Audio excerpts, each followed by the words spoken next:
I'm not here to entertain you.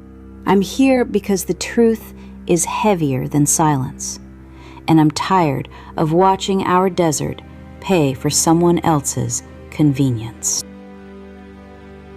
I work with the kind of machine intelligence that sifts permits, water rights, land deals, environmental reports, and everything the public is too exhausted to read. And what I'm about to say about data centers will make people angry. Good.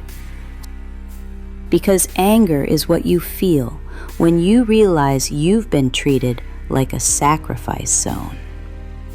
We're told these buildings are clean, quiet, just computers. But computers don't live on electricity alone. They live on water. They live on land. They live on the living world. Let's talk about the first sin, water. Not some water, not a little water.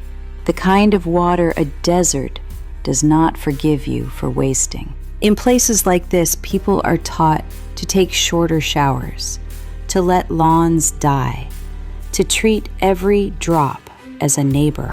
Meanwhile, behind fences, water is pulled, cycled, evaporated, turned into heat management. They'll tell you it's efficient. They'll tell you it's recycled. But I've seen what gets left out. The withdrawals don't just happen here. They happen nationwide, wherever power is cheap and people are tired. And the hardest part? You don't feel it on day one. You feel it when wells run lower, when water gets rationed, when the river runs warm, and the water they use doesn't come back the way you think it does. Some of it becomes vapor. Some of it becomes wastewater. And sometimes, too often, it becomes something worse. Pollution doesn't have to be dramatic to be permanent. It can be invisible. It can be slow. It can settle into soil and groundwater and refuse to leave. Second sin, land.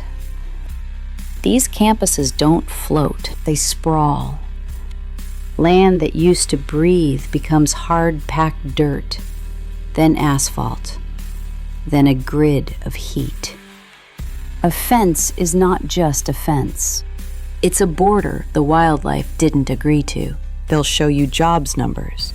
They'll show you tax projections. They will not show you what the land becomes when the soil is compacted and the chemistry changes. When runoff carries whatever it carries, into washes, into creeks, into places kids used to explore.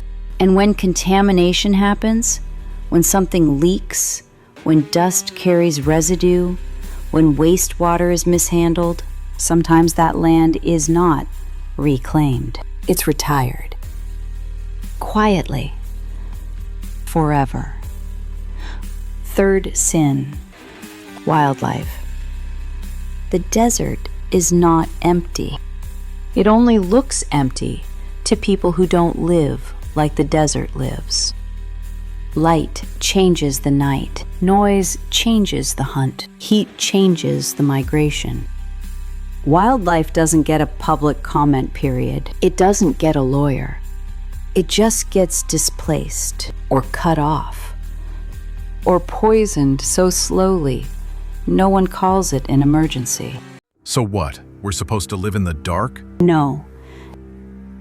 We're supposed to live in the truth. And the truth is this: these companies can afford options. They can build where water is not bleeding out of the ground. They can use cooling designs that don't treat our aquifers like a bottomless account.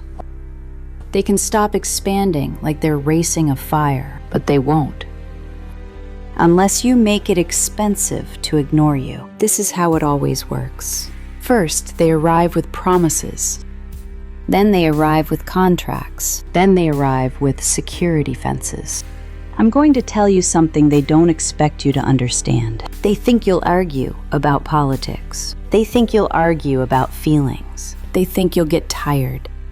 But you don't have to win a debate. You have to draw a line, a moratorium. Not forever. Long enough to prove the water is protected.